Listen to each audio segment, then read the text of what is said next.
Okay, so today we will be covering policies for market failure. Okay, so let's do a quick recap. Okay, especially for those who were here yesterday. Yeah, those who were here yesterday. And earlier on the week, okay, we covered on Saturday and Friday. It was a really recent class anyway. Okay, what were the key concepts that we covered? Oh, someone has an issue with speakers. Can't hear anything. You have to select the correct audio setting. Hey, I get it very often. Yeah, you have to select the correct speaker. Okay, if not, you rejoin or use your phone. Okay, so the rest can participate. What was covered? Okay, we covered info failure. Anything else? Info failure, they are broadly categorized under public good. We also cover public good, right? Okay, so info failure we are concerned about.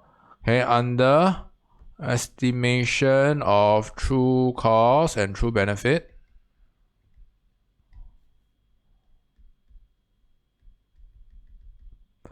Estimation of true benefit. Okay, we also covered public good, right? So what are the rivalrous and executability of public good? Okay, so the two characteristics are non-executable and non-rivalrous. We also learned about merit and demerit good, right? So merit good. Okay, just to do a quick recap. Okay, what are the conditions that must be in place in order to categorize or consider the good to be a merit good?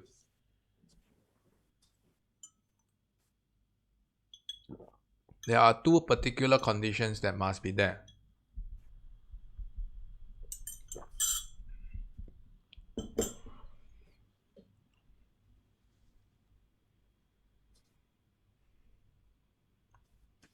What are the two conditions that must be present? Okay, and the next question is, do you all want to play game? Because I'm running a bit short on time today. I was thinking when maybe next lesson then play game lah. Yeah, because we have two parts, you see. Do you all want to play game now or play game next week? Next lesson?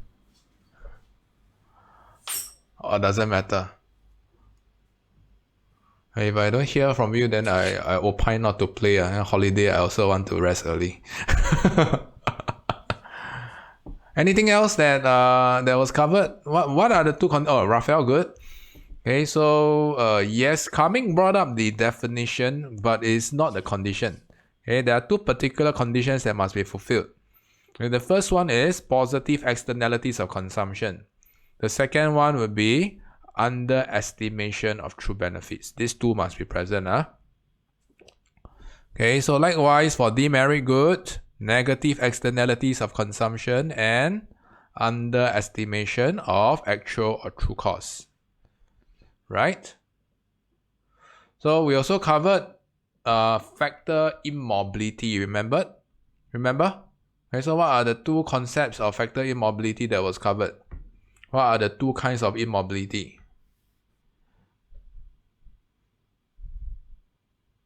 Okay, is it clutches and wheelchair? Or what kind of immobility? Okay, factor immobility, we are concerned about not clutches and wheelchair. Okay, we are looking out for geographical immobility and coming something not quite right, geographical and something to do with job.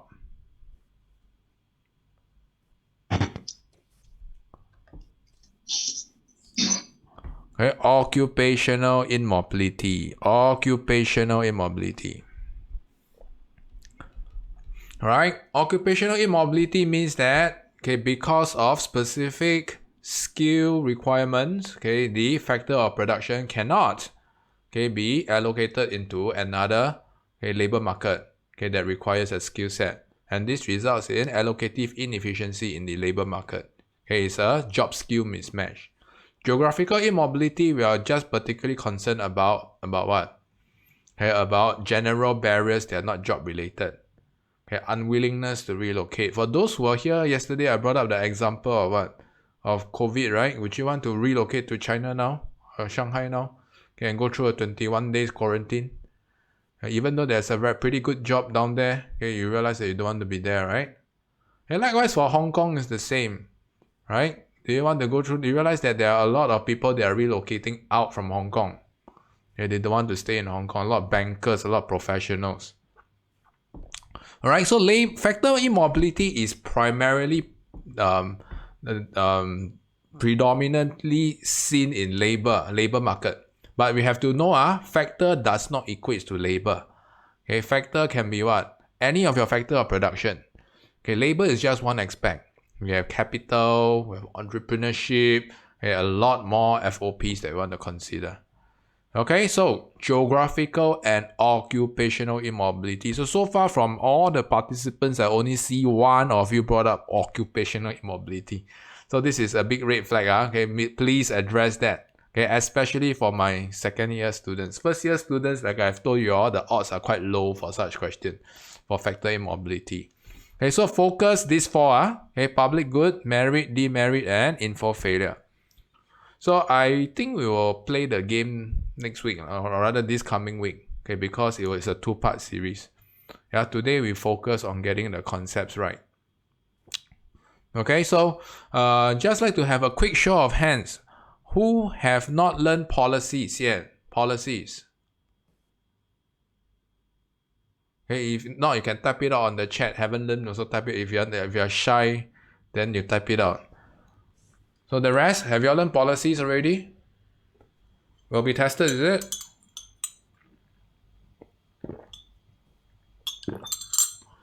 I need Jared and Carming to talk to one another. You all PM each other, because it seems like both of you are from the same school, but both of you are experiencing very different pace. I'm not sure. Okay, one say yes, one say no. I'm confused. So talk to one another and let me know. Okay, why is one having one already covered all the policies, one haven't? Yeah. So I think my pace is more or less just right. Okay, I give the school 2 weeks head start, right? And then I went to Iceland. Yeah. Okay, so now it's more or less just right. So you realize that this program, like I've said, is very practical. I don't go through lecture note stuff. Whatever that you can get in lecture notes, you should get in lecture notes. So I'm going to cover more exam perspective. Okay, there is going to be an extra emphasis on diagram drawing, which a lot of students don't really do well for diagram drawing. Okay, so things to look out for policies. Okay, so this is one of your very few topics that you will start to learn about policies. Remember, under demand and supply, we have covered policies before. Okay, but they are primarily designed or used to reduce price, or what I call price reduction policies. Okay, so this is under the first topic, right? So market failure itself, okay, there is also policies that's in place. Some of them are more popular than the rest. So when you approach policies-based question, number one, don't memorize. Okay, never memorize.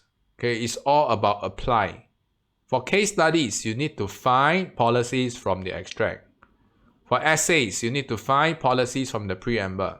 The last alternative is when both of them does not tell you any policies, then you use your own. Is everyone clear? So the extra emphasis is on application skill. Okay, the next most important thing is, before we want to solve anything, we need to know what is the problem. Okay, so getting the problem, deducing the form of market failure is exceptionally crucial. Okay, we cannot correct info failure with externalities-based policy. Okay, it's just like we cannot correct headache by eating charcoal pill. Charcoal pill is for what? For those who are familiar with charcoal pill, when do you take charcoal pill? When you have a headache? Or haven't eaten charcoal pill before? Okay, charcoal pill is for stomach ache, right? Okay, you eat charcoal pill when you have stomach ache. Okay, and when you have a stomach ache, you don't take Panadol. Okay, because it doesn't stop diarrhea.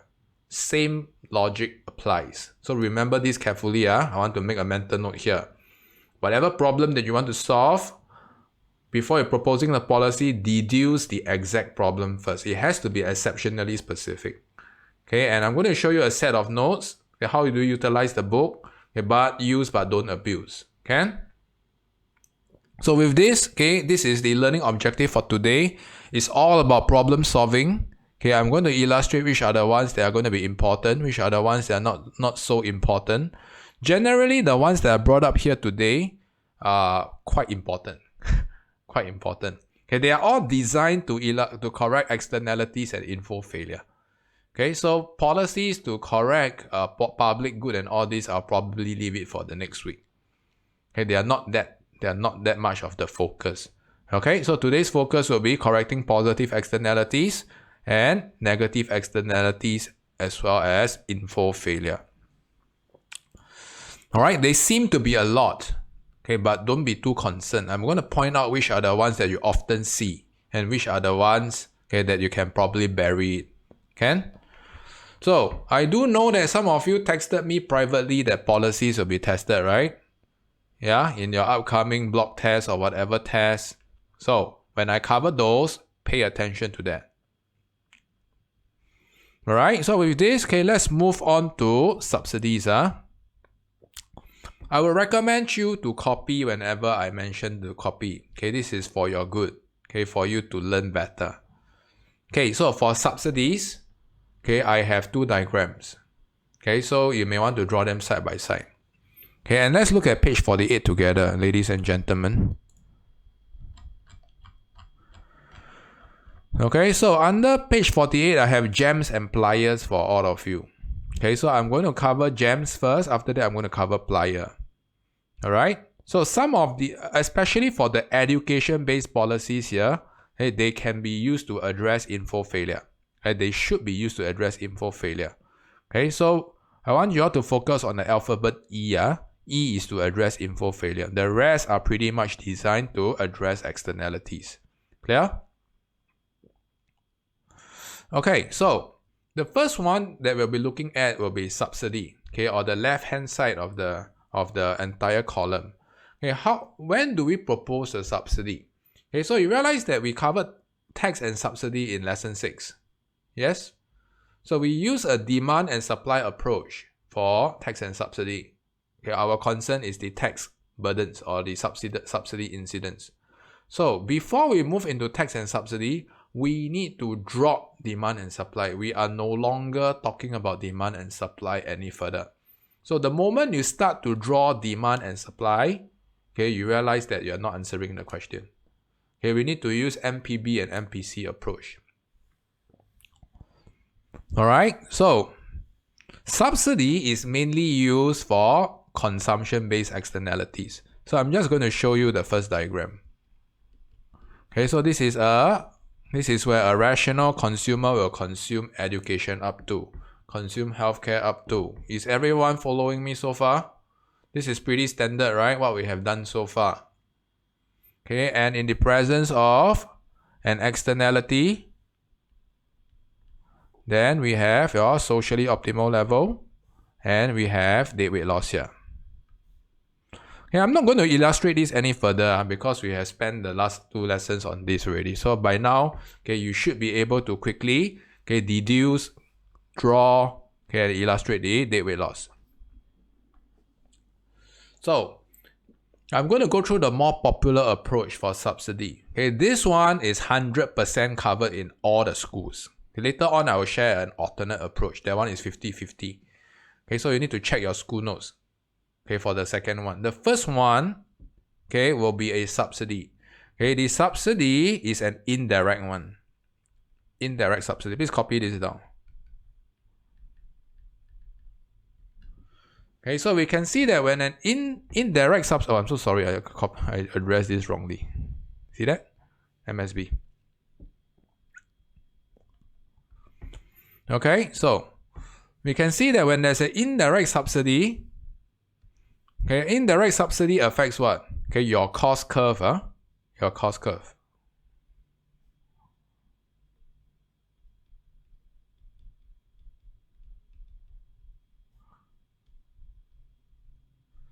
Okay, so let me explain how does an indirect subsidy works.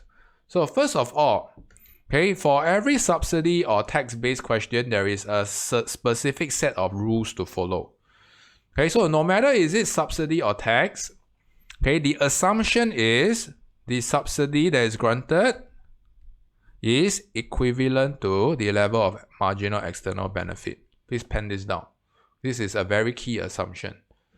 Later on, we learn about indirect tax. Oh, yeah, I already corrected that. Okay, so MSB is on top, right? Yeah, correct. And thanks for identifying that. Yeah, this is a very silly typo.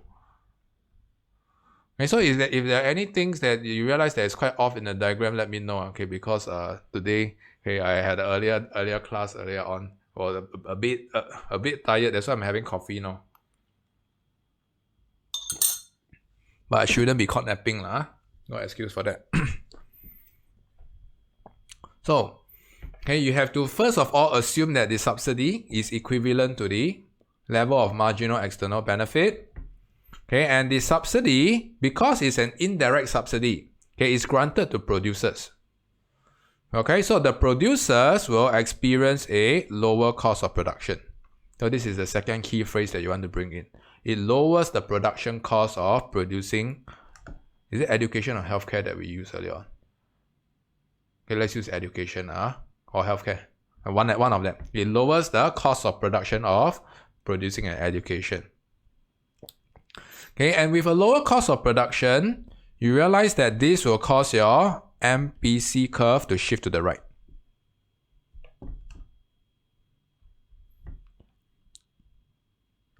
Okay, so this is how it relates to the diagram. Okay, so this is the part that it gets a little bit tricky. Okay, remember this is a consumption-based externality. So we have to translate producer to consumer. So the producer receiving cost saving because of lower cost of production is not good enough. Okay, you have to illustrate how the producers will pass off cost savings to consumer.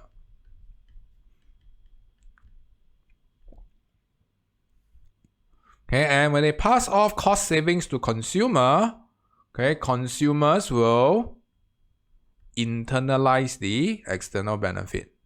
So this is an exceptionally key phrase.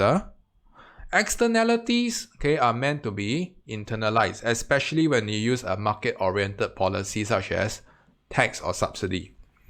Okay, so you want the consumers to account for the third-party benefits, okay, that they create. Okay, and therefore, the only logical means is you have to pass off the cost savings to them so that they will consume more. Okay, so they will consumers to internalize the external benefits, and they will increase their consumption to the socially optimal level. So you can see that, okay, the consumption will be at this point. MPB equals to MPC plus subsidy. Okay, so this is the particular point, okay, that coincides with the socially optimal level. So key things to look out for this, okay, indirect subsidy or indirect tax always affects the producers first. Then from the producer channel, okay, they can choose to either pass off the higher cost or lower cost to consumer. Is everyone clear? And don't forget to end off with a limitation. Okay, so this is something really new to first year students. Whenever there is a policy being tested, make sure you sign off with a limitation. Okay, so for instance, okay, subsidy. Okay, if you realize that a subsidy granted requires a government financing, right? Okay, so this may worsen the resources available to the government to spend in the future. Okay, so for my second year students, you probably know this as a budget deficit. Okay, or worsen your fiscal deficit. Okay, for my first year students, okay, I can understand subsidy as a form of government spending. Okay, and government do not have finite resource. Right? So if they were to allocate resource to subsidy, then this will worsen resource allocation elsewhere. Right? Okay, they could run into issues financing public good elsewhere. Okay, so you can also consider this limitation. So the limitation, I believe, is it here? Yeah, okay, requires government funding, you see. Or you can talk about the correct level of subsidy to implement. If you implement too much subsidy, there will be overconsumption. If you implement too little subsidy, then it will not be at the optimal level. That also works. Okay, so you will naturally get a hang of limitation. Okay, all my J1 students will eventually get that. Okay, but it's the body paragraph that is going to be tricky. Okay, this one is what examiners are looking out for. This one not so much. This one only comes at the end. Only conditional when there is a good body paragraph being built. Okay? So have you all gotten the sequence correct? It's all about telling a story, yeah? Okay, so this one, okay, indirect subsidy, 100% of the time. Most likely will be an indirect subsidy. So the next one will be a direct subsidy. Direct subsidy, I need to put a mental note. Okay, not all schools use this. Maybe only half the schools. Right? But it's my role to quickly share with you, okay, how does a direct subsidy work. Okay, so I'm just going to draw the same diagram.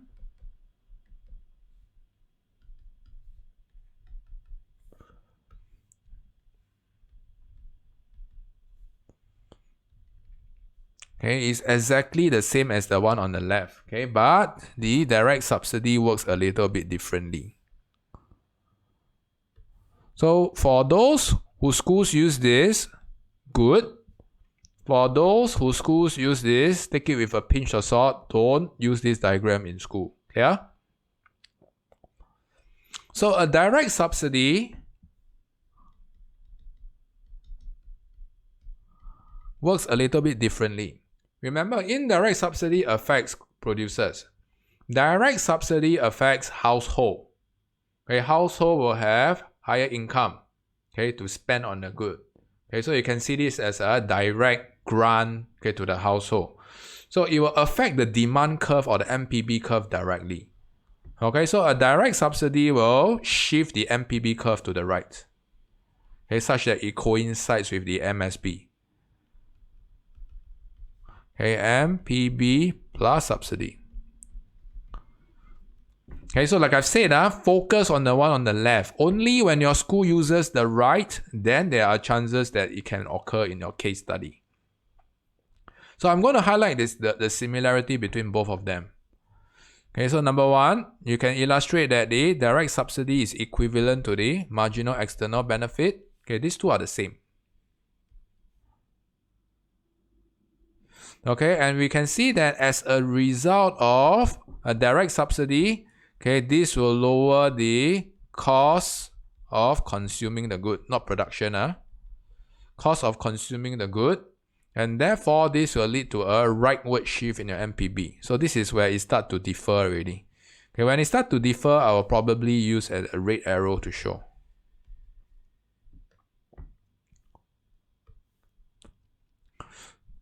Right? Okay, you don't need to talk about the cost saving because you realize that, okay, your cost of consuming goes down with a direct subsidy. Okay, this is also embedded, okay, in this second phrase. Okay, so you can replace, okay, the second and third sentence with cost of consuming goes down for the consumer. Okay, so this is going to be the same though. Okay, consumers will internalize the external benefit.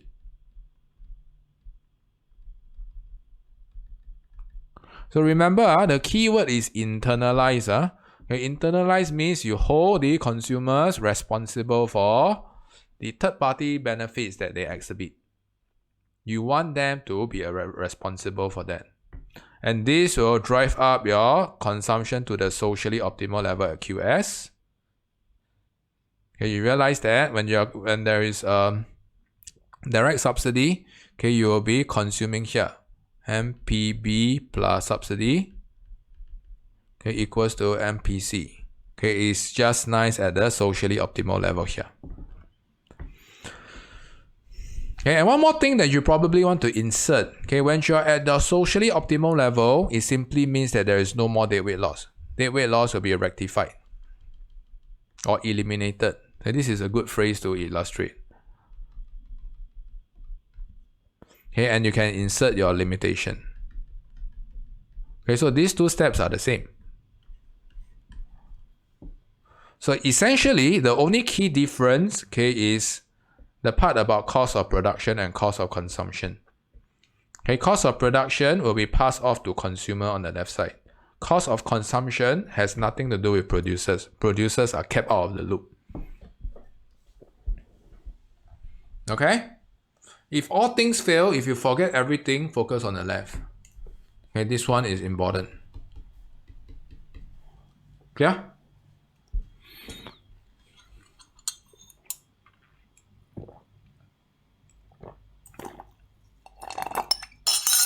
Sorry, coffee break. I labeled MSB wrongly.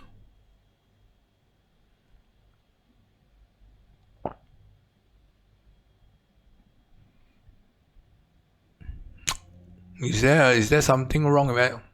Is it the gradient or something? Oh yeah. Okay. sorry.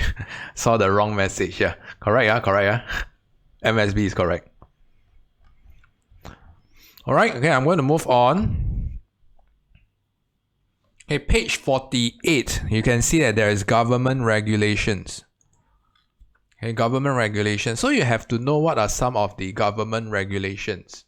Okay, for consumers to, or rather to address positive externalities. So we need to know context by heart.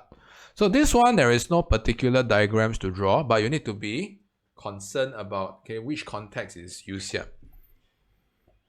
Right? So for instance, vaccination, right? Vaccination was the earlier example that we used some time back. Okay, so you realize that, okay, in the past, okay, how do we actually encourage vaccination?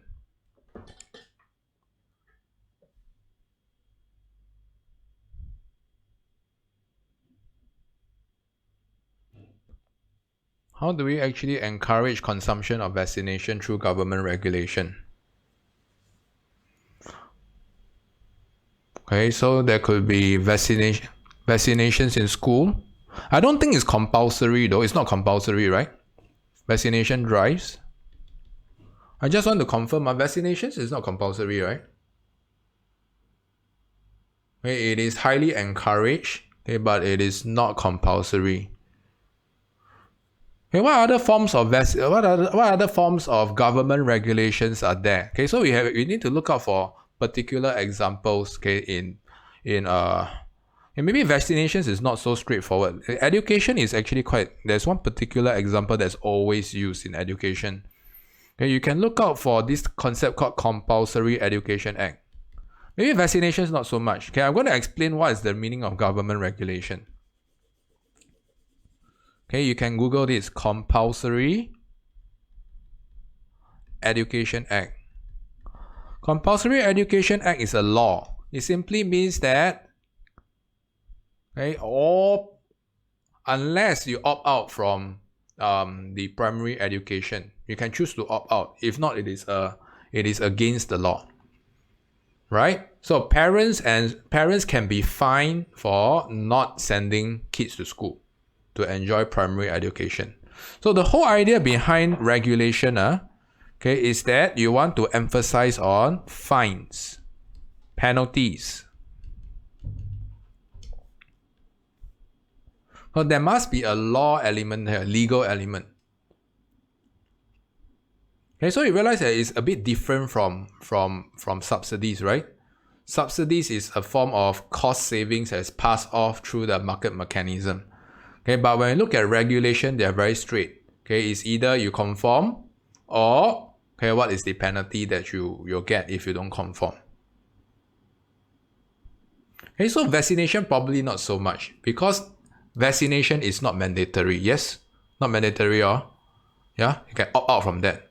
Okay, but for primary school education, for instance, okay, you cannot opt out. Very hard to opt out unless you have very good reason. If not, you cannot opt out. And okay, parents will be fined if they don't they'll be fined if they don't report, okay, don't send their kids to primary school. Yeah, I believe Compulsory Education Act is only up to a specific age. Okay, you can do a Google search on this. Okay, this is a very common example that's used. Okay, make sure you're able to search to illustrate a limitation as well. Okay, so the limitation, you want to talk about what are the constraints or what are the consequences of implementing fines and penalties. Right? Oh yes. Okay, one thing that I remember right now. Recently I have been watching a lot of never mind, forget it. Okay, that's a very far-fetched example. Let's stick to this. Okay, let's stick to this. Alright, so limitation, you can think about one particular constraint. Okay, constraint is likely to be conformity. Okay, or you can talk about what else? Any other particular limitations for penalties and fines and regulation-based policies? Is whether people follow or not, right? Or whether is it easy to implement? Okay, ease of implementation.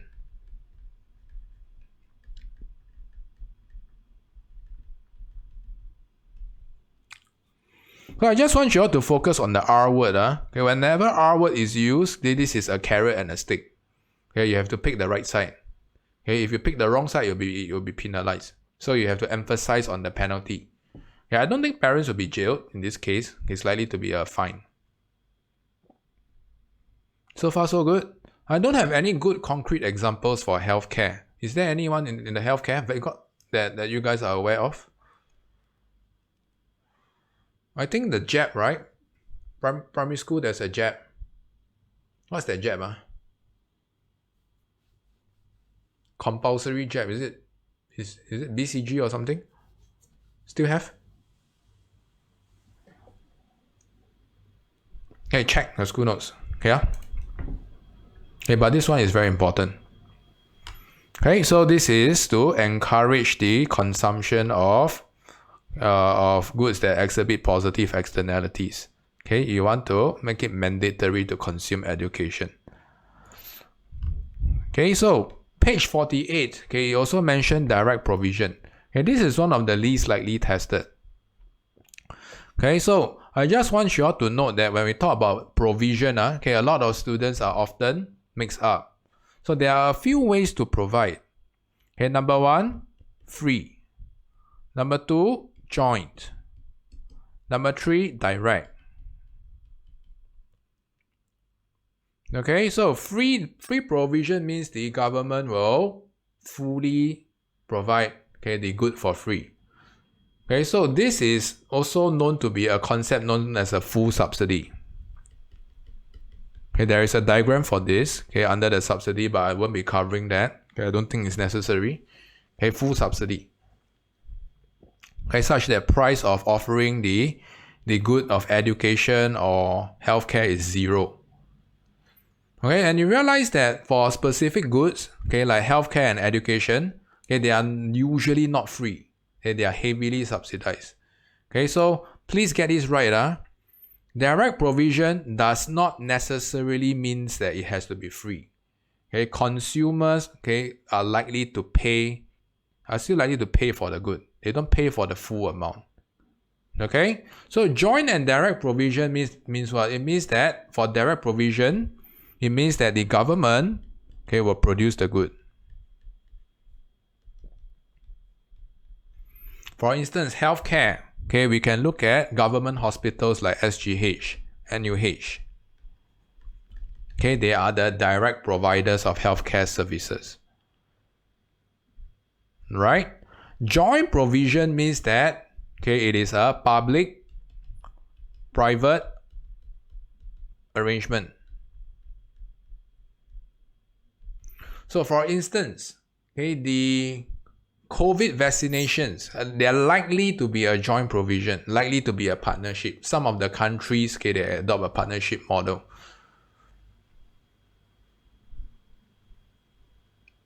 Alright, so the biggest thing that you want to note is, okay, provision is not necessarily free. This is hardly free, hardly. Okay, so most of these goods can require you to pay for the good. Okay, it's just that it's probably at a subsidized rate. So in terms of testing, this is also one of the least tested because there's very little things to illustrate. Okay, so if I'm an examiner, I will focus on subsidy, okay, to address positive externalities. Right? For direct provision, you can see that on top of medical healthcare, okay, schools are also, right? Okay, you realize that the government is directly providing, okay, primary school education, right? All the primary schools are run by the government. It's only from secondary school onwards, then you see that some of the schools become autonomous, right? Autonomous means that they are privately run, but they are still subjected to public rules. Then this is probably a joint provision. Even JCs are also direct provision, right? Some. I'm not talking about Hwa Chong. I think Hwa Chong is public-private, autonomous. Okay, so I'm just going to move on. All right, so underestimation of true benefits. So earlier on, okay, we have mentioned about underestimation of true benefits, right? This was the example that we used last lesson. Okay, when consumers systematically underestimate the unknown benefits to oneself. Then, okay, what do we do? Okay, so this particular approach is very easy. But you have to get the root problem right. You have to identify it correctly. Okay, so if I were to label this wrongly again, please bring it to my private attention. I hope not. Okay, so you can see that this is the perceived benefits. And because there are hidden benefits not known by the actual consumer, okay, the actual benefits will be higher.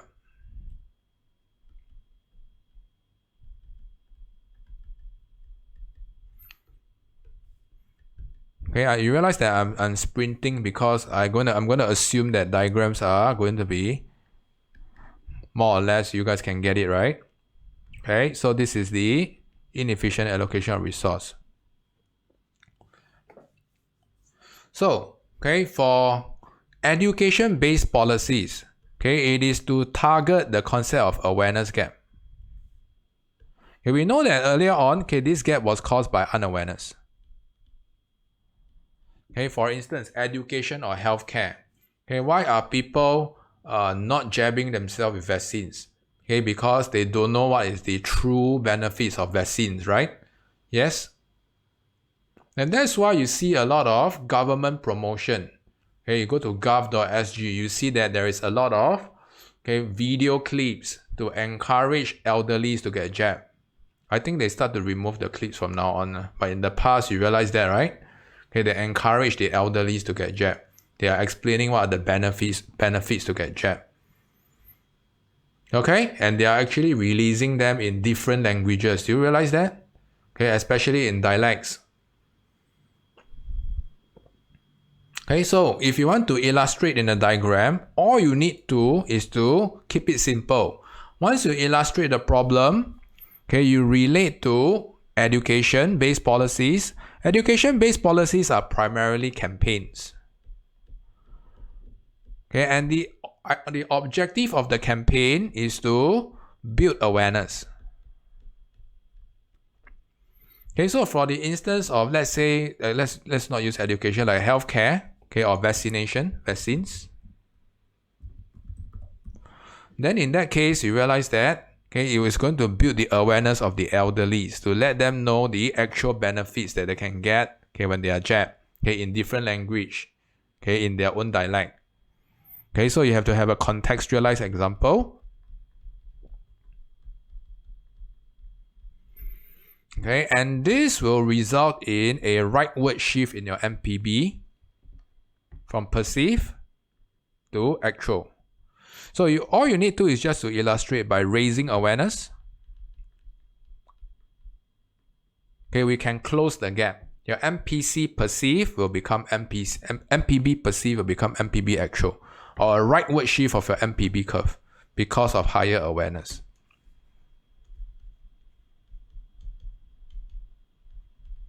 Okay, and then we'll be consuming at the socially optimal level. So key things to note. Please don't bring in externalities here. No externalities. Okay, and you can relate to the diagram with perceive and actual. So I'm showing you exactly how to play around with the concept of perceive and actual.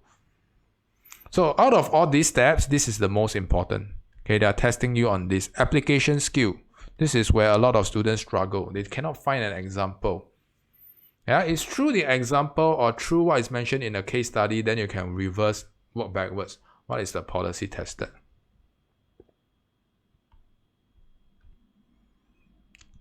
Is everyone clear so far?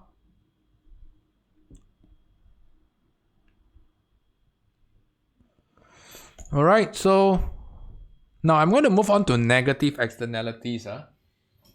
Give me a second. Let me have a water break. So earlier on, we have covered GEMS pretty much. Okay, if you look out for page 48, okay, we have covered general government regulations, education to address info failure, direct provision, and subsidies. Right? Direct subsidy and indirect subsidy. Now we are going to look out for pliers. Plier. Okay, so make sure you're familiar with all the limitation. Earlier on, did I cover a limitation? Oh yes, limitation. Okay, what is a limitation for education-based subsidy? Type it out.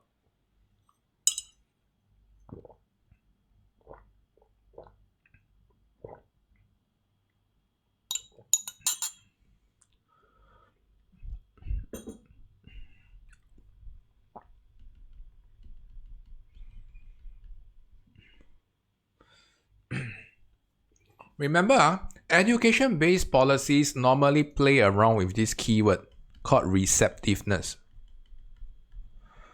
Okay, whether people are receptive to this education or not, this form of campaigns or not, right? If people have a deep mistrust of vaccines, then they are probably not going to be receptive. Or another way to look at that is, okay, to change their mindset. Okay, it probably takes a long time to enforce the same message. So you show them this campaign once, they probably don't register that. Okay, they need to be constantly brought to awareness that they need to be jabbed, they need to be jabbed, they need to be jabbed. And then over time, okay, they will take up vaccination. Okay, so keyword here is receptiveness, and receptiveness is tied to time period. Okay, so education-based policies typically take longer time because of what? People taking time to react, okay, to adopt, okay, the policy. Got it? So these are some of the key essence. Short run, unlikely to be effective.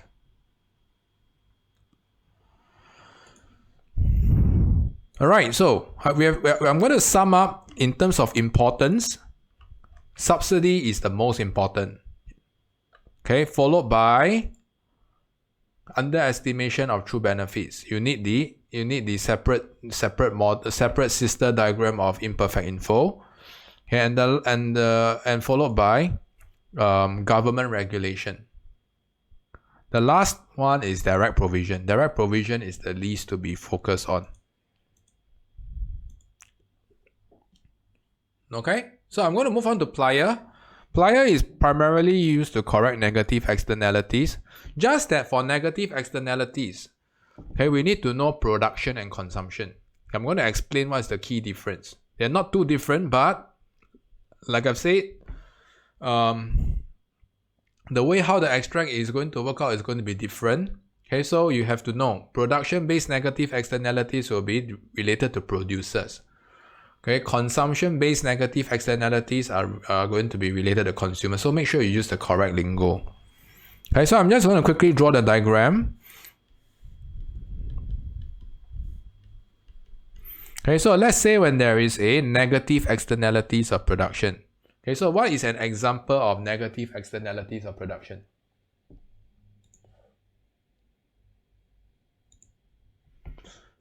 Production of what will result in negative externalities? So CO2, right? CO2 is a third-party cost. So you produce what?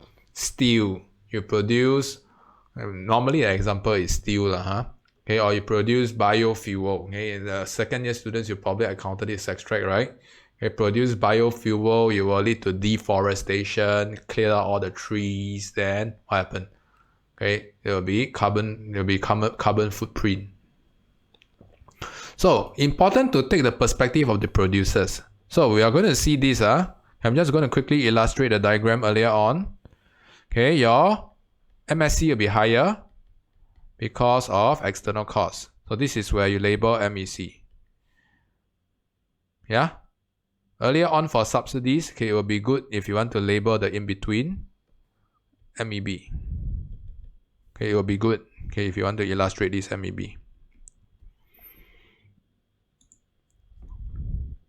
Okay, so let's quickly finish up the diagram. Okay, we know that there is no external benefits. So this will be our socially optimal level. And this will be your deadweight loss. Following me, everyone? So how does the indirect tax here work? Okay, it's going to be fairly similar to what we have seen here. Okay.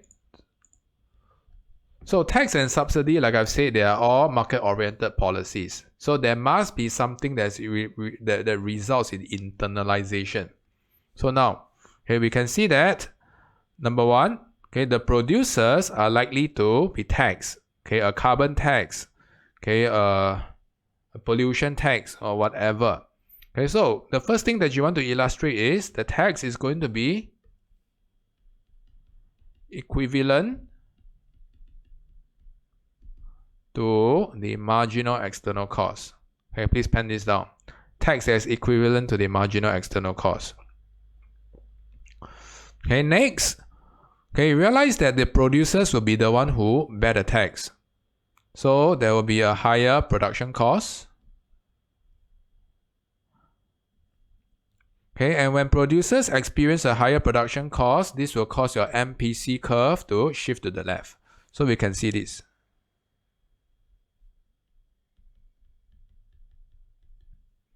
Okay, there will be a leftward shift. Okay, and when your MPC curve shifts to the left and there's a higher production cost, the producers will internalize. Okay, I'm so sorry, my head is blocking. Will internalize the external costs.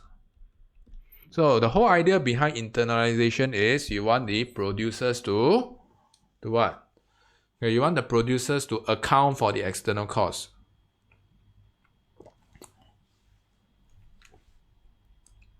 And when the producers account for the external costs, this will cut down production to the socially optimal level, and this will result in your deadweight loss being corrected. Okay, do you see this complete sequence here? So it's just like telling a story. Okay, the assumption is the tax is equivalent to the marginal external cost. Then production cost is going to be driven upwards. Okay, production cost driven upwards, make sure you relate to the diagram. And when there's higher production cost, producers who are producing will internalize the external cost and they will cut the production to the socially optimal level. Right? And make sure you state a limitation. Okay, what form of limitations are here? Okay, limitless. Okay, you only need to look out for the constraints and the unintended consequence of a tax. So I'm just going to point out one each. So when you read your school notes, you know exactly how to revise. Okay, so for constraint means that okay, it's difficult to implement, right? So what is the difficulty here? You often see in your school notes or in your answer key, okay, producers will not have the complete information on the external cost. If they don't know how much is the external cost, this will result in inability to estimate the external cost and you impose a tax at the wrong level. If you impose a tax level that is too high, then there will be severe underproduction of the good. Okay, and some of the businesses will fail because of exceedingly high cost of production. If you impose a tax that is too little, then you'll still have some form of pollution, right? You're not effectively solving the problem. Okay, so you can play around with this idea of difficulty to estimate the level of external cost. Put it here.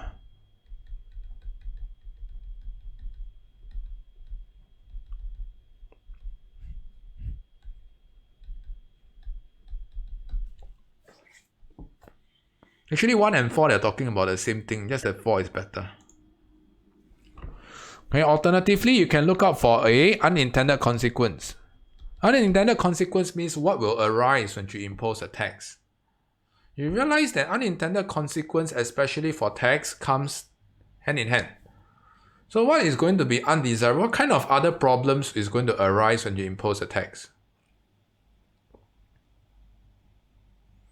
Okay, you realize that you're going to drive up cost of production, right? Okay, especially if this good, okay, is going to be a good, this is not a good example. Okay, so let me repeat. Okay, unintended consequence, we can look at what are some of the other problems that's going to arise here. Okay, so you can see that when there's increase in cost of production, right? What's going to happen to production cost goes up, and it's going to affect whom? Okay, the workers, right? Especially the household, through the form of unemployment. Okay, so producers, when they incur a higher production cost, okay, they may choose to lay off some of the workers. Okay, and household will be affected through higher unemployment. So this is one illustration on how you want to talk about unintended consequence. Okay, so far the constraint part is more popular. Okay, the one that I've mentioned earlier on. See that? Difficulty to illustrate or estimate the level of marginal external cost.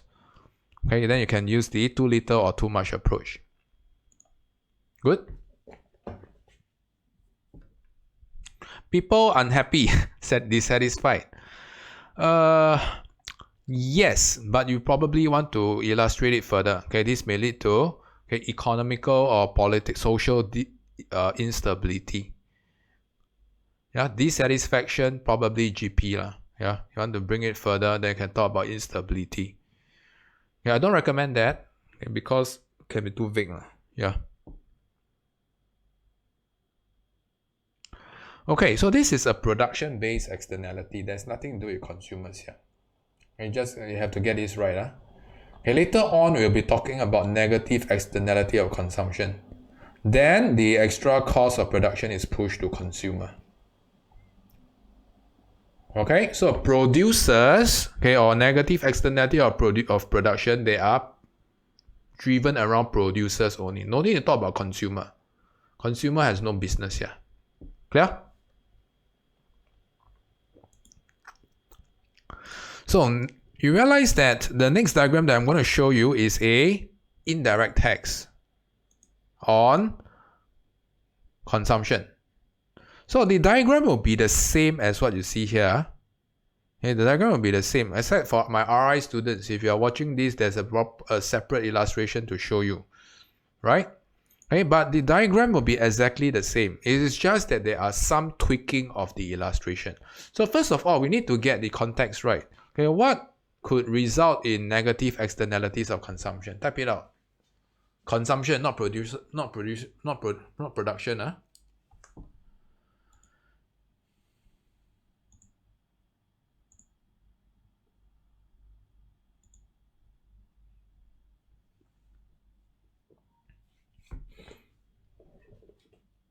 Okay, cigarettes, consumption of cigarettes, consumption of alcohol, consumption of vehicle that leads to traffic jam, all these works. Okay, so let's consider alcohol or cigarette. So you can see that the step works are pretty much the same. Okay, they always start from the first part, which is tax that is equivalent to the marginal external cost is imposed. So get this right, Okay, we use cigarettes here. Okay, this is a consumption-based externality. Then you can see that, when there's an indirect tax imposed, this drives up the cost of production of cigarettes. Okay, so it will affect the producers first. And when cost of production goes up, your MPC curve will experience a leftward shift. Okay, so this is roughly the same as what we see in step 2 here. Do you see that? Now here's the key difference. Please get this right. Okay, so remember, this is a consumption-based negative externalities. So there is a disjoint between producers and consumers. So the producers will have to pass off higher costs to consumers. And consumers to internalize the external costs.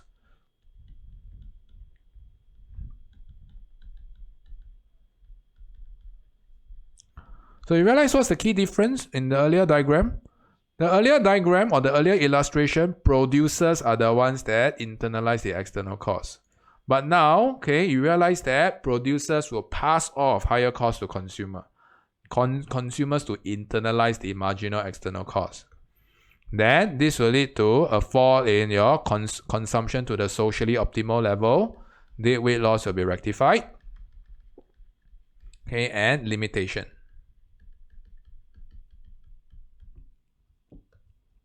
Is everyone clear so far? So the rate illustrations are the ones that are going to be slightly different. Okay, so for someone who mentioned the extra cost of production is pushed to the consumers, this is the right context to use. The earlier example has nothing to do with consumer, only here.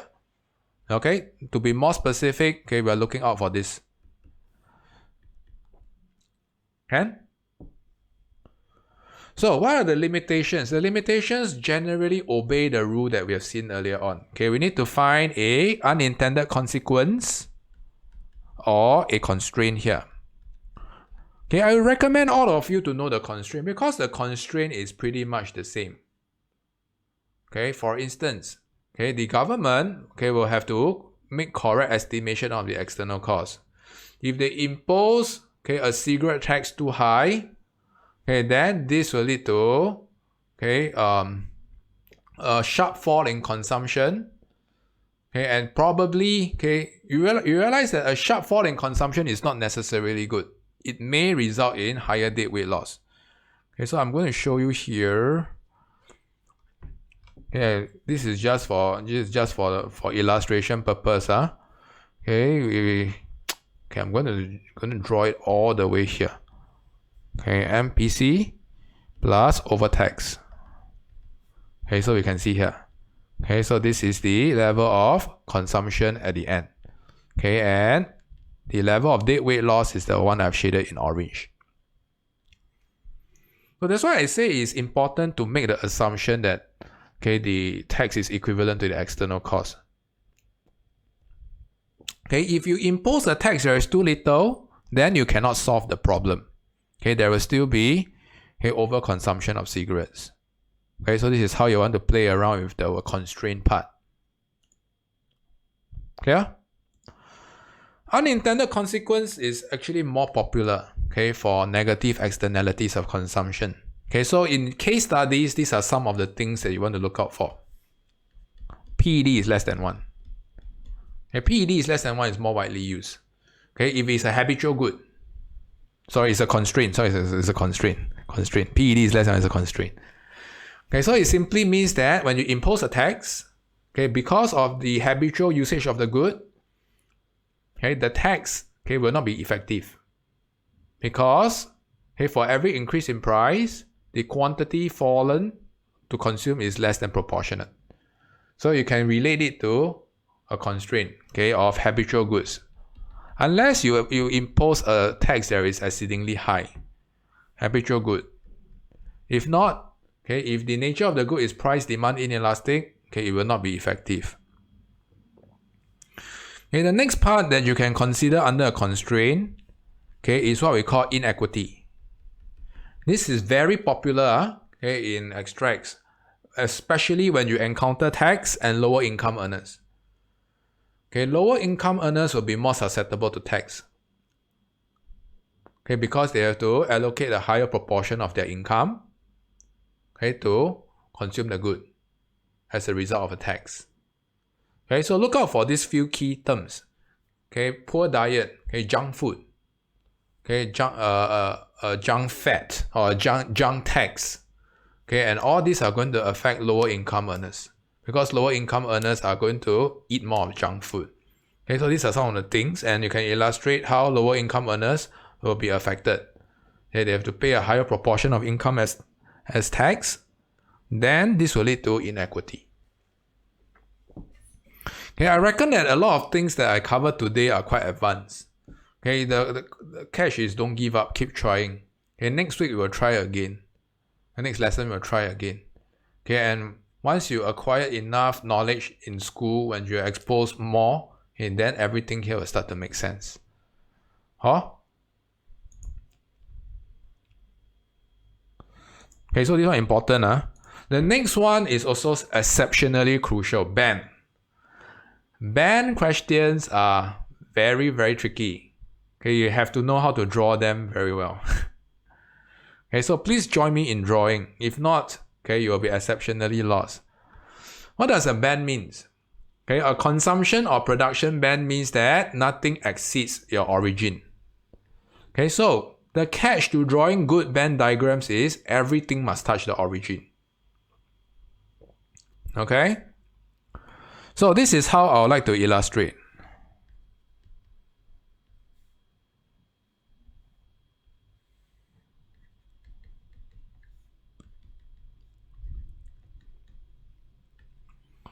Yeah, I don't mean to dump every knowledge on you today. Okay, just no choice today. Okay, there are a lot of policies that I need to cover. Alright.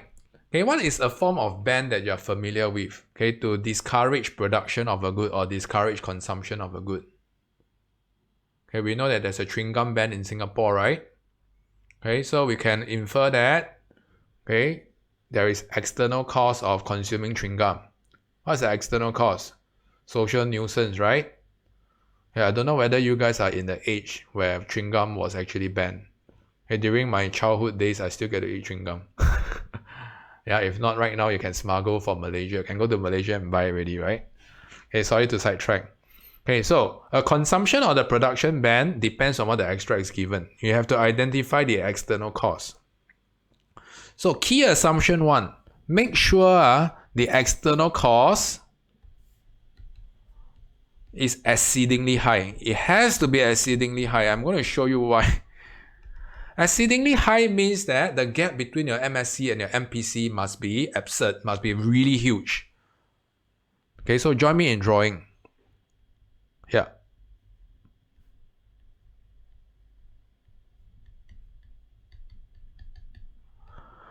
Okay, at this moment of casting or shooting, okay, I am very sure that a lot of my second year students still don't know how to draw. Okay, a band diagram is very visual. If the question is asking you about band, okay, please use a diagram. If not, there is no way you can draw it, you can illustrate this concept properly. Alright, so a band diagram requires you to illustrate where's your socially optimal level. Down here, QS. Okay, and you realize that this is your level of dead weight loss. So far, so good. So MEC is exceedingly high, so you see that there's a huge piece of it. So it's going to be very different from the diagrams that we have drawn earlier on. You see, okay, the MEC that we draw earlier on, okay, is it's not too high, not too low, just nice. Okay, just that down here we need to exaggerate the level of MEC here. Next, okay, we need to look out from the perspective when there is zero production or zero consumption. Okay, so a ban, okay, simply tells you that there is no consumption or no production of a good. Okay, let's use chewing gum, no consumption of a good, right? So you realize that at 0, okay, a ban is not necessarily good. Okay, it's relatively good, but not necessarily good. I'm going to explain why. You realize that at 0, we can see that earlier on, okay, the gap in between is over consumption, right? Of chewing gum, for instance. Now, when we impose a ban at 0, we are not at the socially optimal level. Do you see that? We are not at the socially optimal level. We are on the left side of socially optimal level. So a ban will inherently cause what? What is this gap known as? If it is at 0, not welfare loss yet, not welfare loss yet. Sure have welfare loss. But I'm asking what's the gap between 0 and QS. If QS and QP denotes overconsumption, what happens when you're consuming at 0? Relative to QS, what is this gap known as? This is known as Good, Yuki, very good. Underconsumption. Underconsumption. So you realize that a ban will result in underconsumption because there is strictly zero consumption of the good. Okay, and it will result in deadweight loss. How do we identify the deadweight loss? Same. Okay, we can use the TSB, TSC approach. The area under your marginal social cost and marginal social benefit. Do you see that? Can use the trapezium approach. Okay, the area under your marginal social benefit will be your total social benefit. Now it outweighs your green trapezium. The area under your marginal social cost will be your total social cost. So you realize that we will be having a deadweight loss. Your total social benefit outweighs your total social cost as per the green triangle. So the second thing to look out for is you need to identify consumption or production at zero. And you need to show the welfare loss. So a band, it is illustrating a picture of before and after. Before, the welfare loss was blue. Now the welfare loss is green. So which one is bigger, blue or green? Before or after? Okay, you realize that after is smaller, right? If after is smaller, we can safely say that it's relatively better than before because it results in relatively lower level of deadweight loss. That's why I say it is relatively better, but not necessarily better. Because there is still welfare loss. It is not as efficient as tax. Tax, if you price it properly, you can ensure that there is no deadweight loss. But a ban will necessitate deadweight loss. Just how big is that? Alright, so for limitation, you want to talk about the size of MEC.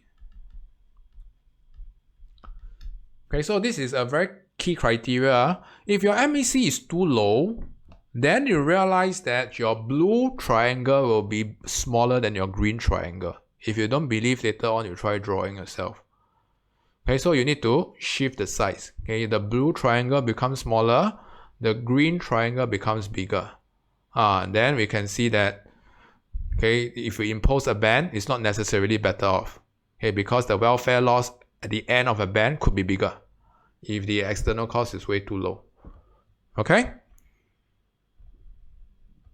So this one very diagram centric. I want to make this clear. Whenever ban questions are tested, this diagram is expected.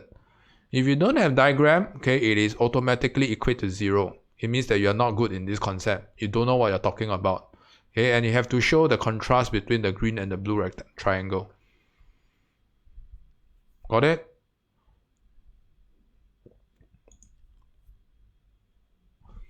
Let's quickly push on.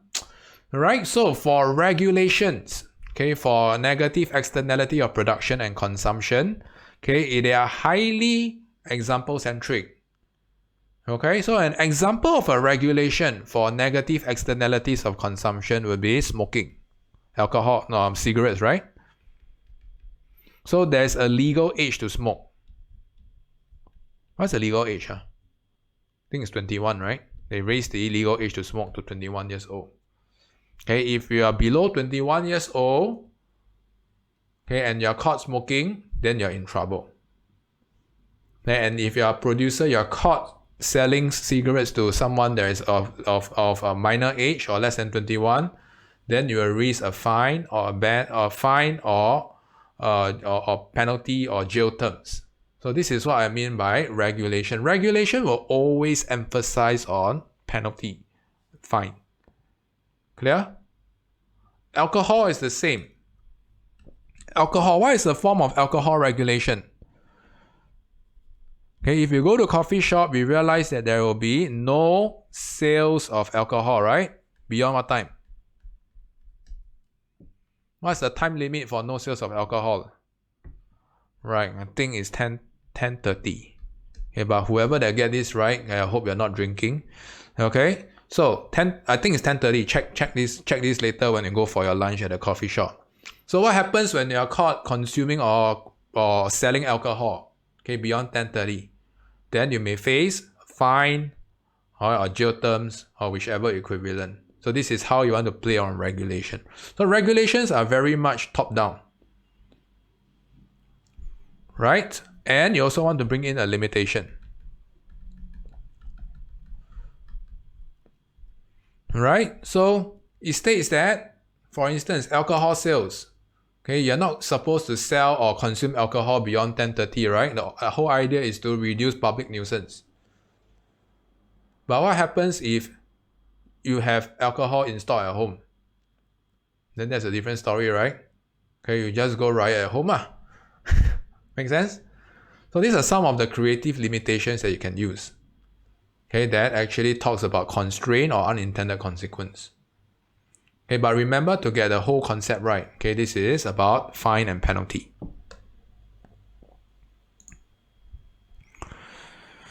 Oh no, I'm running a bit short in time. Shall I continue this to next week? Okay, continue next week lah. Okay, tradable permits won't be tested today. Okay, I'll continue next week. Okay, so we continue from next week onwards. Tradable permits and underestimation of true cost. Okay? Okay, so exam purpose. Okay, distinguishing between market-based and command and control-based solution. Okay, so market-based solution, okay, in a nutshell, we're looking at tax, subsidy, and tradable permits. These are the three that are market-based solutions. Okay, so market-based solutions pretty much work around getting the producers and consumers, or consumers, to internalize the external cost and benefit. Okay, command and control means that top-down regulation, for instance. Okay, you have to adopt the correct framework. Okay, we cannot use demand and supply any further. Right? Okay, I've run through the specific sequence to illustrate. Distinguishing between externality and info failure. Okay, info failure based policies are primarily education driven. Okay, you need to raise awareness.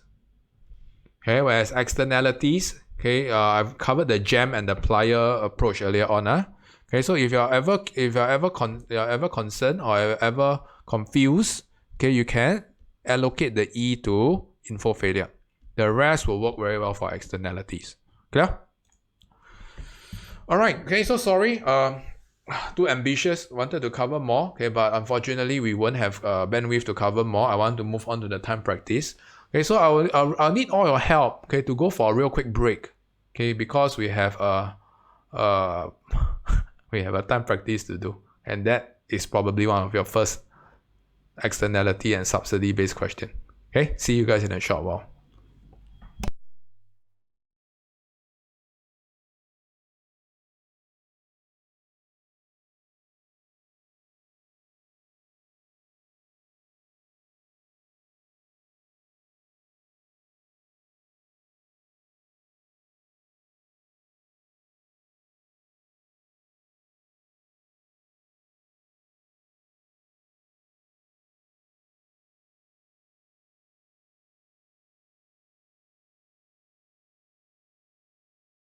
Hey Nino, I think it's 10:30. I just search 10:30.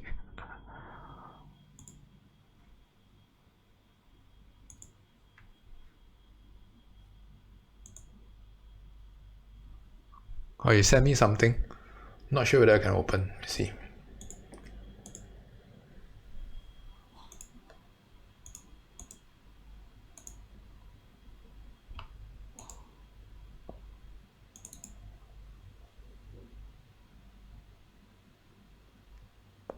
Oh, okay, great.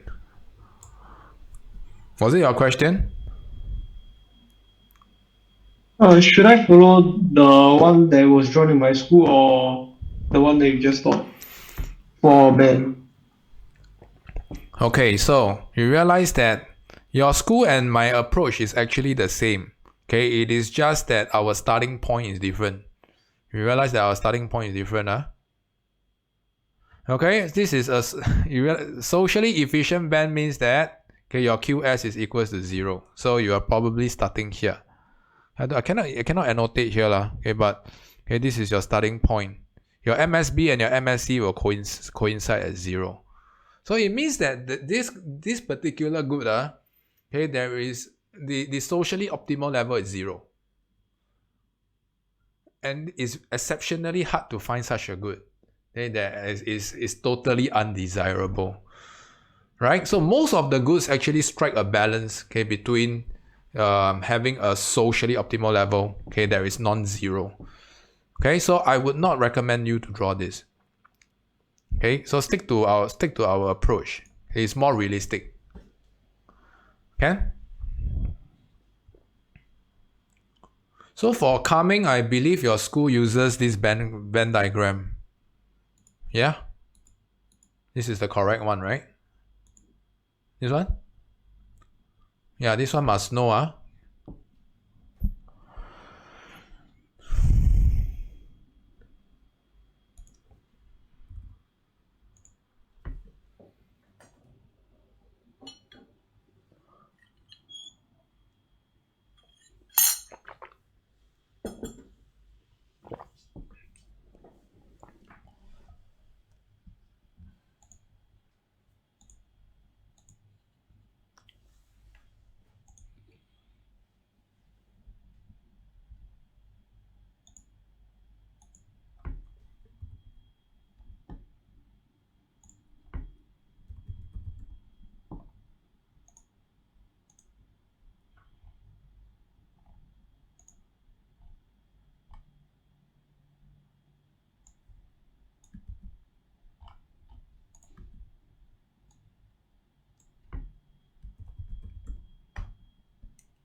And meanwhile, if you have any other illustrations that was covered in school that you're not sure, you can bring to my private attention.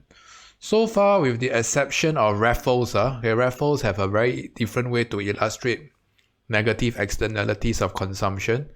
I don't foresee a big difference with the rest of the other schools. Yeah, it's important to let me know, okay, so that I know how to bridge the difference. Yeah, I'm just covering the main schools, the way how things are covered in different schools. Clear?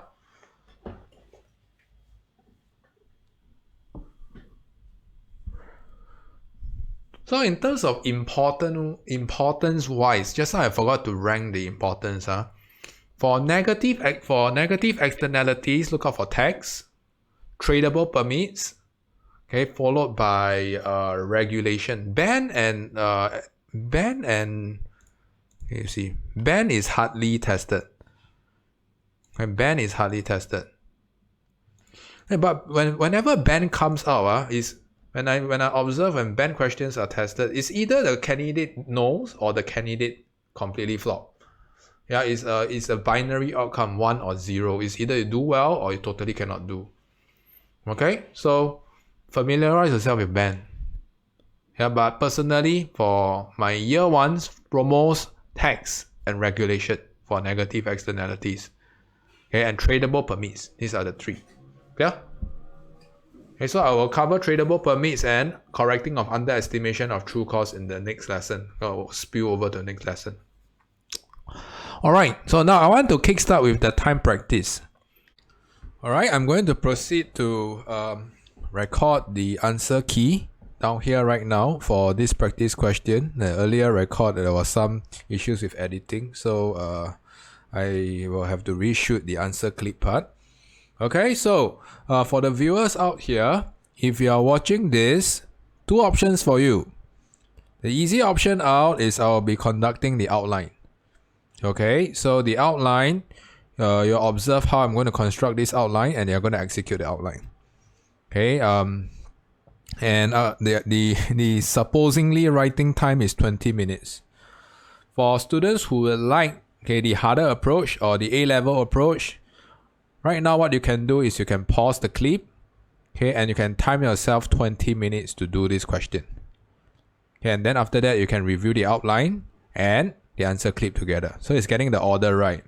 Easy option, watch the outline, pause the clip, do for 20 minutes. Harder option, pause right now, do for 20 minutes, watch the outline and the video and the answer key together. And the video analysis together. Is that clear? Okay, so I'm going to go through the outline. So if you have no intention to hear what I have to say, then you can proceed on, okay, by pausing for the next 20 minutes and do it on your own. Okay, so with that, now let's look out for the question. Okay, we can see that in this question, the youth bulge could be an asset in India's drive to become a world power. Discuss whether ambitious university building spree is the only way to address microeconomic concern of the Indian government. So there are a few key terms down here, and how do we make sense of all of this?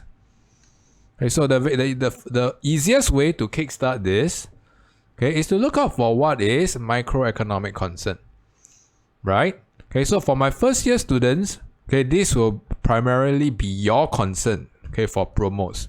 So there are two economic objectives or two microeconomic objectives that you need to know. Okay, which are the two E's. Okay, please pen this down if you haven't. Okay, we have your efficiency and equity. These are the two E's that I'm referring to. Okay, make sure you get these two right. Efficiency and equity. Next, we have to deduce whether which of these two E's are here. Okay, if it's a concern, it has to be inefficiency and inequity. So we need to deduce from this phrase. Okay, is it inefficiency or inequity? So if you were to read the question carefully, okay, what does it suggest? Okay, it suggests that with more youth demographic or youth dividend, this may be an asset to the country to become a world power. So what does it mean? Okay, it actually means that when more and more people are getting educated, okay, it simply means that from the country perspective, okay, it's going to be an asset in the sense that it's going to be a world power, right? So with demographic dividends, if you are the one that's consuming education, you realize that the country on the whole is going to benefit on you, on your youth, because you are going to, for instance, contribute in the form of technology and science, and for the country perspective, okay, they can probably benefit from being more productive. Okay, being of a world power means that they could probably capitalize on the overall education level to become a world power in education, or whatever it suggests down here. Okay, you have to relate, okay, the concept of asset here. An asset to a country means something extra, right? So what is this something extra? It simply means that it's likely to be a spillover effect to the other country, or rather to people in, or rather to the other aspects or the other areas of the country. So as a result of you studying, okay, the spillover effect will be the country becoming stronger.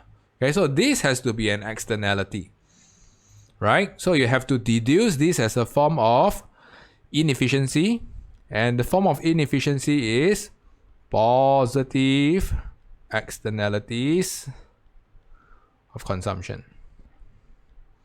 So this is the very first step to address this question, right? If not, it'll be rubbish in, rubbish out, right? If you guess inequity, it'll be rubbish in, rubbish out. If you guess info failure, rubbish in, rubbish out. Why? Because the extract does not suggest info failure. Okay, so having a deeper understanding on the concept of asset or spillover effects is going to help you. Now, we know that right now the concern is there is under-consumption of college or university degree, right? And therefore, there is a need to build more university buildings. You can see that in the extract. Okay, there is an inadequate public universities, right? Okay, and therefore there's a need to build more. Yep. All right. Okay, and okay, let's move on further. So what is the policy that was mentioned in the extract? Okay, you realize that it is, okay, building here. Okay, this is from paragraph 2. Okay, the increase in number of institutes can provide access to millions of poor students. Right? So what is this exact policy referring to? Remember, we have to refer to GEMS, right? Okay, let's look out for economic in minutes, page 48. You have to relate to one of these. It's either a government regulation, education, direct provision, or subsidies. Right? Earlier on, we mentioned there's no info failure. Okay, so it's likely to be the remaining GMS. So as we can see, the closest that we can relate to will be direct provision of the college or the good that exhibits positive externalities. You see that? Government has responded with ambitious building. Okay, so here, your thesis. You are supposed to relate university building,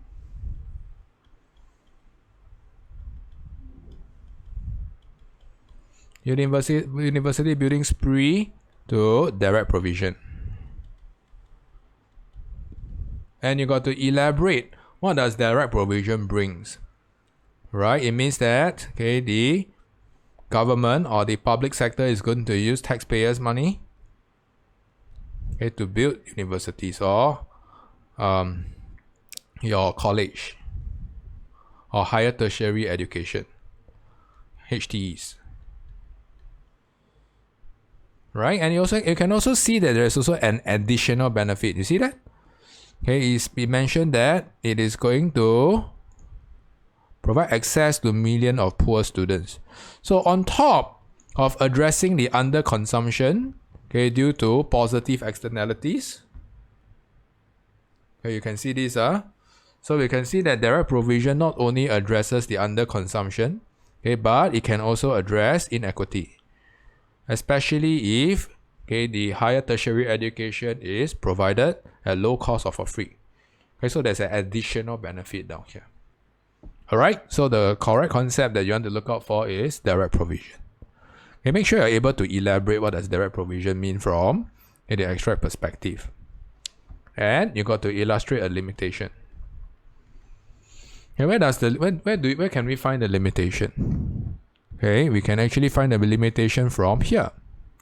So we realize that we can infer that India's poorer states or the local Indian government, they may not be in a position to spend. And when they can't spend, so you can talk about what? Poorer states, right? Poorer states infer that there is a inability to finance the direct provision. Alright? So there's after building the thesis, let us move to the antithesis. Remember to insert the limitation, very important. The antithesis requires us to address only way. Obviously, it cannot be the only way. So the antithesis, if it's not the only way, there must be another way. Alright, so for the another way, my hint for all of you, is to look out for extract 3, paragraph 3. There are 2 alternatives here. You pick one of these. I'm not going to list out which 2 alternatives, but I want you to identify which alternatives are present and list it down.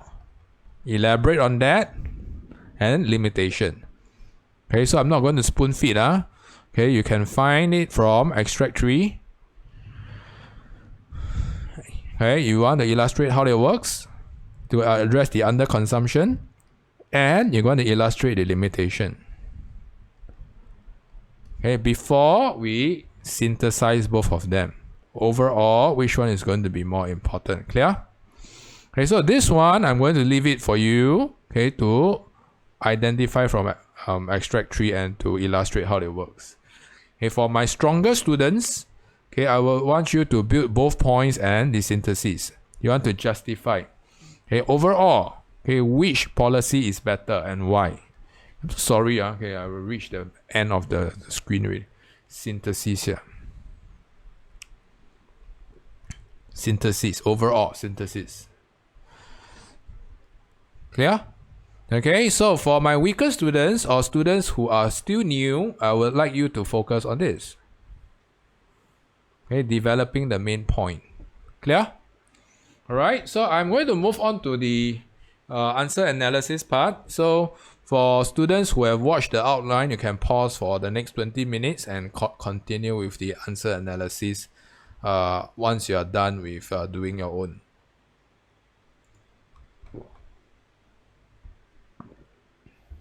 Okay, I'm going to move on to the answer analysis part. Okay, so especially for students who have watched the outline, okay, I want you to tally with the thesis. Okay, the antithesis or the alternative, I'll address which are the 2 points that you can consider. Right, so important, okay, you do not need to bring in the 6 steps here. 6 steps are optional. Okay, why? Okay, because this question is already is all about policy. Okay, so if you bring in 6 steps to illustrate positive externalities and how it arises, okay, there's a risk that you're not answering the question. Okay, so let's assume that it has already been assumed in probably question A or question B. Okay, so you can afford to be brief here. Okay, so all you need to is just to briefly illustrate that the consumption of higher tertiary education results in positive externalities, and you can relate to the spillover effect, such as economic growth, innovation, and becoming a world power as a result of everyone consuming education. Okay, so be careful. The form of inefficiency here is positive externalities. There is no info failure here. Please don't bring in that. Okay, inequity is also not strictly a concern here. Okay, because in the preamble it already suggests spillover effect. Clear? Alright, okay, let's move on to the thesis part. Okay, we can see that the thesis, you want to relate this to a direct provision of higher tertiary education of public schools. Okay, so you want to illustrate how it works. Okay, you can see that this is to meet the ambitious plan to expand higher education to most destitute corners and to address the underconsumption of positive externalities. Alright, so the building costs and operation costs of higher tertiary educations are financed by tax revenues from taxpayers. Okay, from taxpayers. And you can also see from the extract that there is an additional benefit, okay, of direct provision. It simply means that this will grant access to millions of poor students. Okay, we'll address the problem of inequity as well. Okay, where lower income earners or lower income students will access free access to higher tertiary education. So, direct provision generally doesn't have a diagram. Okay, so the illustration can be quite brief. So make sure you're able to add flash in such a way that the bolded keywords, okay, are present here. Right, so the government, okay, will be in charge of building costs, operation costs. Who is going to bear those? Alright, okay, and earlier on some of the students asked me, is there a diagram? Like I've said, there's no diagram, but there's a particular diagram for free provision. Okay, and it involves, okay, it is kind of related to a subsidy diagram. It's just that the MPC curve will shift significantly to the right up till it cuts the MPB at the x-axis. So this one no need to know. Okay, if your school uses that, okay, and you're not sure how it works, you can talk to me. I'll address that separately. But basically, there is no need to illustrate any diagram for direct provision. Clear? Okay, so please note this. Most of the schools don't use a diagram for direct provision. Okay, move on to limitation. You can see that, as stated in the first paragraph, okay, India's poorer states suggest that the local governments may not be able to finance the building of the higher tertiary education. Therefore, okay, we cannot correct the underlying issue of underconsumption because the government has no resources to spend in the first place. All right. So this is a quick illustration of how direct provision will work. Now, the second policy is my challenge to all of you. Okay, so if you read here carefully, there are two concerns mentioned here. Number one, you can see that officials acknowledge that rapid expansion of public colleges and universities will not come close. And therefore, it has to be supplemented with privately run schools through distance education. But it often comes at low quality. Okay, so two possible approaches that you want to illustrate here.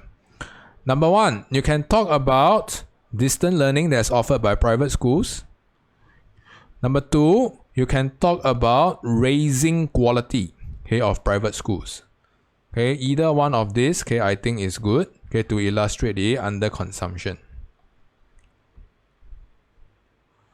Okay, so you can talk about raising quality of private schools. You see that there's a shortage of public schools, and the and the private sector is supplementing the shortage. And then we can also see that the offerings seems to be of low quality. Okay, and therefore the government can step in to regulate, okay, in such a way that, okay, for instance, people who you hire in the private school must be of a specific education criteria. Right? Okay, you must achieve a reputable PhD in order for you to teach, to address the poor quality. And if not, okay, you may incur a penalty or fine, okay, or removal of school license. So this will ensure that quality is going to be raised significantly. And then, okay, once your quality is is raised significantly, then we can address, okay, the consumption of higher tertiary education.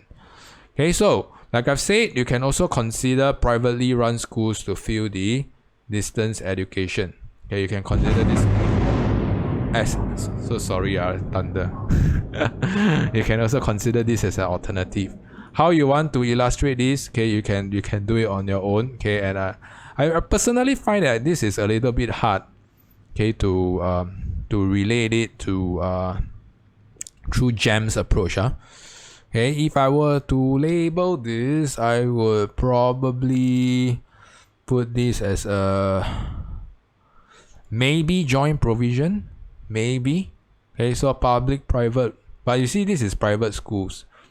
So I personally find it hard, okay, to address, okay, to relate this to either a subsidy, okay, or government, maybe government regulation. Okay, maybe government regulation.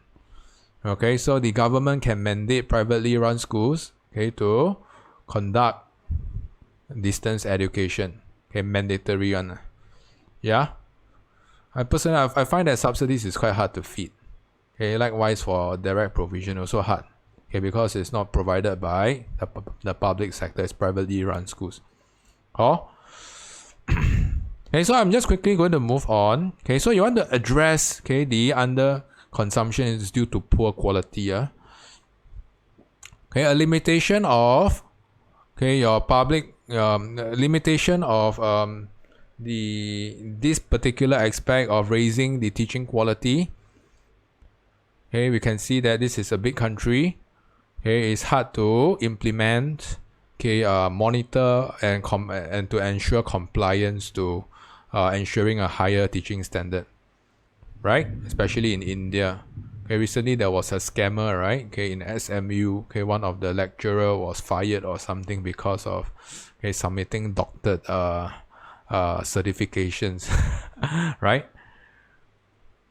Okay, so to build a synthesis, okay, let's look at synthesis. Okay, we can see that rapid expansion to quality expansion, okay, is on its way, and the Indian government has to be concerned, okay, not to over expand at the expense of poor quality. If not, it will be rubbish in, rubbish out. Okay, and therefore we cannot rely on one single measure. It's not the one best way. Okay, and we have to combine or address both quantity and quality. Alright, so this is how we are going to synthesize.